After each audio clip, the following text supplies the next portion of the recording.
காட்சி தெரியுது. கடல் அலையில் மயில் விழுந்து நடனம் புரியுது. முருகா கால இளம் கதிரில் உந்தன் காட்சி தெரியுது.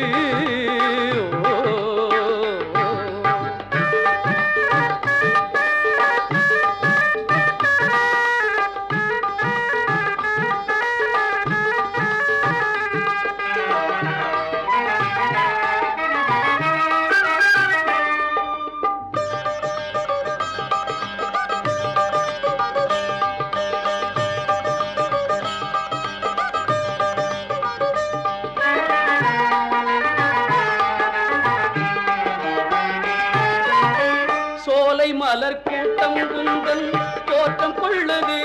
சிவ சுப்பிரமணிய சுப்பிரமணியம் என்று சொல்லுது. சோலை மலர் கூட்டம் குந்தன்